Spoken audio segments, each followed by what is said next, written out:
السلام علیکم ورحمۃ اللہ وبرکاتہ۔ اس علمی نشست میں خوش آمدید۔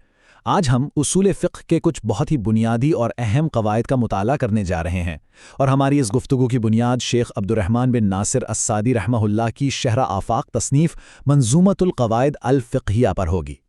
تو ان اہم قواعد کو اچھی طرح سمجھنے کے لیے ہم اپنے اس مطالعے کو 4 حصوں میں تقسیم کریں گے۔ سب سے پہلے ہم نیت اور مقاصد کے بنیادی اصولوں سے بات شروع کریں گے، پھر آسانی اور یقین کے قواعد کو دیکھیں گے، اس کے بعد ذرائع اور عرف کے احکام پر بات ہوگی، اور آخر میں تمام نکات کا ایک خلاصہ پیش کیا جائے گا۔ تو آئیے اپنے اس علمی سفر کا آغاز کرتے ہیں پہلے اور سب سے اہم حصے سے، جو فقہ اسلامی کے 2 بنیادی ستونوں پر مشتمل ہے، یعنی نیت اور مقاصد۔ تو سب سے پہلا بنیادی قاعدہ جو ہمارے سامنے آتا ہے وہ ہے النیت شرط لسائر العمل۔ اس کا مطلب یہ ہے کہ نیت جو ہے وہ تمام اعمال کے لیے ایک لازمی شرط ہے۔ دراصل یہی وہ پیمانہ ہے جو کسی عمل کے صحیح یا فاسد ہونے کا فیصلہ کرتا ہے۔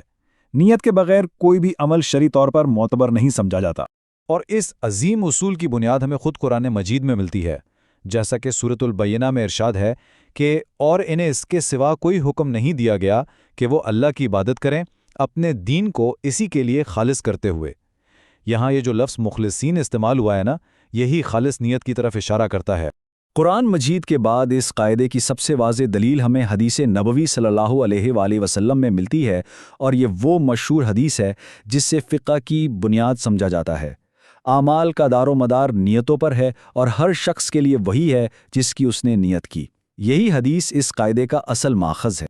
اچھا، اب ذرا دیکھتے ہیں کہ یہ اصول عملی زندگی میں کیسے کام کرتا ہے۔ دیکھیے، ایک ہی عمل نیت کے بدلنے سے اپنی پوری نوعیت بدل لیتا ہے۔ مثال کے طور پر نماز کو ہی لے لیتے ہیں۔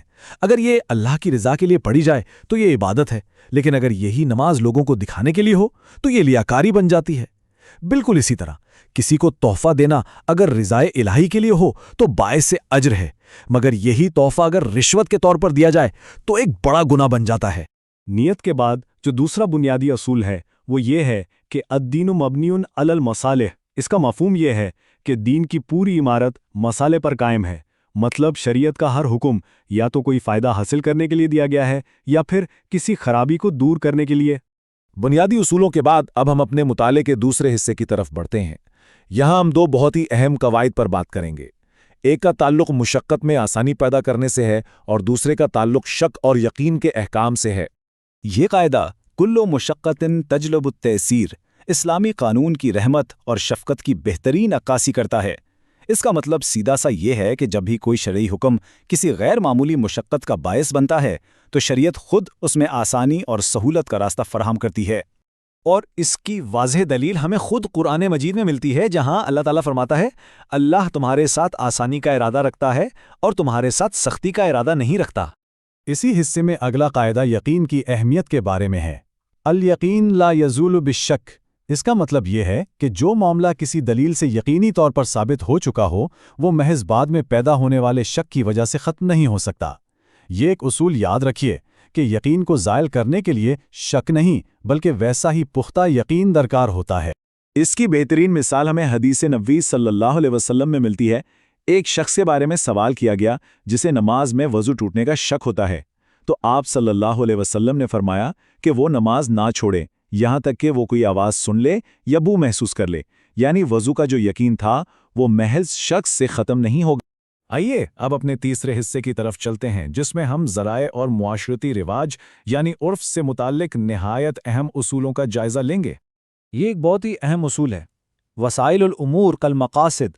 اس کا مطلب یہ ہے کہ جو حکم مقصد کا ہوتا ہے وہی حکم اس مقصد تک پہنچانے والے ذریعے کا بھی ہوتا ہے۔ آسان لفظوں میں کہیں تو ذریعے کو وہی شرعی حیثیت حاصل ہوتی ہے جو اس کی منزل کی ہوتی ہے۔ اس کی وضاحت کچھ یوں ہے کہ جو چیز کسی حرام کام کا ذریعہ بنے گی وہ بھی حرام شمار ہوگی، اور جو چیز کسی واجب کام کے لیے لازم ہو وہ ذریعہ بھی واجب ہو جاتا ہے۔ قرآن مجید اس کی ایک بہترین مثال پیش کرتا ہے۔ سورۃ الانعام میں اللہ تعالیٰ نے غیر اللہ کو برا بھلا کہنے سے منع فرمایا۔ کیوں؟ کیونکہ یہ عمل اس بات کا ذریعہ بن سکتا ہے کہ وہ جواباً اللہ تعالیٰ کی شان میں گستاخی کریں۔ تو یہاں ایک بڑے نقصان سے بچنے کے لیے اس کے ذریعے کو ہی روک دیا گیا۔ اس اصول کا اطلاق ہم دونوں طرح سے دیکھ سکتے ہیں۔ مثال کے طور پر غیر محرم پر نظر ڈالنا اس لیے حرام ہے کہ زنا جیسے بڑے گناہ کا ایک ذریعہ بن سکتا ہے، اور دوسری طرف وضو کرنا واجب ہے کیونکہ یہ نماز جیسی واجب عبادت کی ادائیگی کے لیے ایک لازمی ذریعہ ہے۔ اب بات کرتے ہیں عرف یعنی معاشرتی رواج کی۔ یہ قاعدہ ہمیں بتاتا ہے کہ جب شریعت کسی معاملے کا حکم تو دے لیکن اس کی کوئی خاص حد یا تعریف مقرر نہ کرے تو اس صورت میں فیصلے کے لیے اس معاشرے کے معروف اور مروجہ طریقے کو بنیاد بنایا جائے گا۔ ہاں، لیکن ایک شرط ہے کہ وہ رواج شریعت کے کسی دوسرے اصول سے نہ ٹکراتا ہو۔ تو اب جب کہ ہم نے ان اہم قواعد کا مطالعہ کر لیا ہے، آئیے ان کے کلیدی نکات کا ایک بار پھر خلاصہ کر لیتے ہیں۔ آج کے سبق کے اہم ترین نکات یہ ہیں۔ اول، نیت عمل کی روح ہے اور اعمال کی قبولیت کا سارا دارومدار اسی پر ہے۔ دوم، دین کا ہر حکم یا تو فائدہ پہنچانے کے لیے ہے یا نقصان سے بچانے کے لیے۔ سوم، شریعت میں سختی نہیں ہے اور ہر مشقت اپنے ساتھ آسانی لاتی ہے۔ چہارم، یقین ایک مضبوط بنیاد ہے جسے محض شک سے ختم نہیں کیا جا سکتا۔ اور پنجم، کسی بھی عمل کا ذریعہ وہی حکم رکھتا ہے جو اس عمل کے مقصد کا ہوتا ہے۔ اور آخر میں یہ ایک غور طلب سوال رہ جاتا ہے کہ یہ بنیادی اصول مختلف حالات میں اسلامی قانون کے متحرک نفاذ کو کس طرح تشکیل دیتے ہیں۔ دراصل یہی وہ بنیادیں ہیں جو فقہ اسلامی کو ہر دور اور ہر معاشرے کے لیے قابل عمل بناتی ہیں۔